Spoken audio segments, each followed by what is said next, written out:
Good morning, everybody. So I got a question for y'all. This is for the autism parents, young or old, or new at it. Does your child or young adult struggle with getting up and wanting to start their routine? Now, my daughter is 20. She's been at this for how many years? She's got through high school and all that.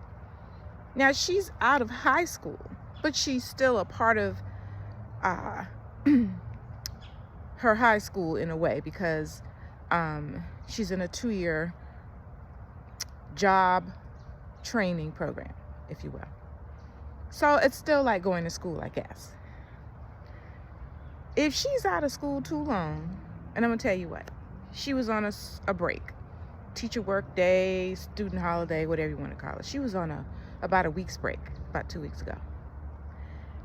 And, I thought Monday morning would be cool to get her back in. She ironed all her uniforms and stuff. I still have to help her with that stuff. We get up Monday morning, the bottom just drops out. Mom, my head hurt, my throat hurt, my head and my throat hurt. So, as the guardian, as the parent in me, all right, let's check everything. Mind you, tick-tock, time is going and the bus is coming soon. Checked everything, couldn't really find nothing wrong. Even looked in her throat. I was like, Chloe, her name is Chloe, we got to get ready for school. Remember, we had to talk about things that we have to do and then things we want to do? That didn't work. At the table, she got dressed. I'm making her breakfast. She's doing all the... And I'm like, okay. I kept her home for 2 days. Mind you, she in there singing like a little Tweety Bird. Got her TV on. She loves HGTV. Yes.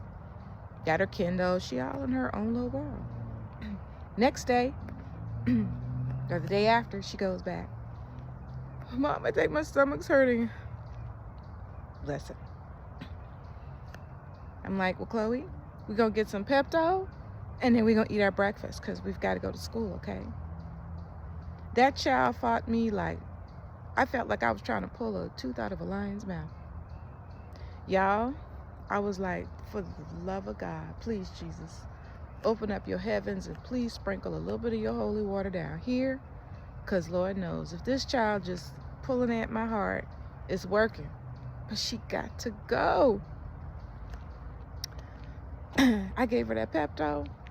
I hurried up and got that lunch together, and I was like, Chloe, it's time to get your lunch in your lunchbox. She does that part. I'm going outside to look for your bus, okay? She was not happy with me. You could see it on her face. You could see all the... And I just kept asking, Lord, please cover her, Lord. I asked for protection because I don't know what to do. I know it's just a case of I'm not feeling this and I don't want to go. I think they all have those days. Hell, we have those days. But I don't have that luxury of just saying, not today. Every single day, whether I'm sick or not. The way times are right now, I can't get my husband to stay home because I'm not feeling well. Oh, heck no. He got to go to work. And if he got to go to work, I got to get my ass up. So, she got on the bus and she left. And I just held my breath as I came back in the house, put my sneakers on, and get ready to do my walk like I'm doing right now. Because y'all know, I can't pour from an empty cup. So I'm out here walking and praying and listening to gospel music and trying to keep my inspirations on and stuff, because this stuff be real with them, This is a real thing. I don't take it lightly. I listen to her every single morning just to make sure there is nothing going on, That's the hard part. It tugs at you as the caregiver, as the parent. I carry this child in my stomach. She's attached to me like an umbilical cord that you never cut.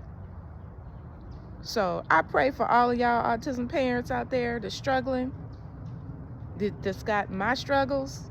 It's real. It's real out here. And part of me just wants to go back in the house, rip off all these clothes, get up under the covers, get my Netflix on, and be done.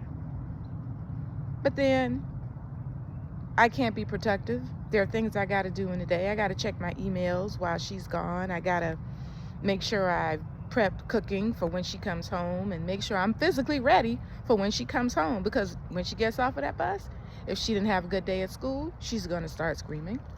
If she was angry at somebody, I got to hear all about it. And I mean every last word. And then she's going to mimic the teachers and mimic the students. I got to listen to all of that. And I got to be ready for that mentally. So shout out to all y'all out there that's doing it or trying to figure it out.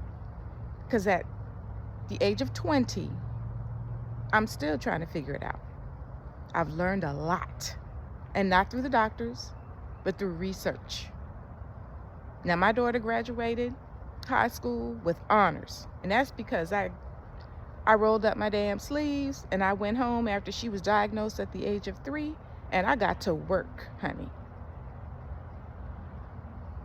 I'm an old educator, worked for years in education with children. So I knew my child was going to come first, and I had to give up working. It was the only way.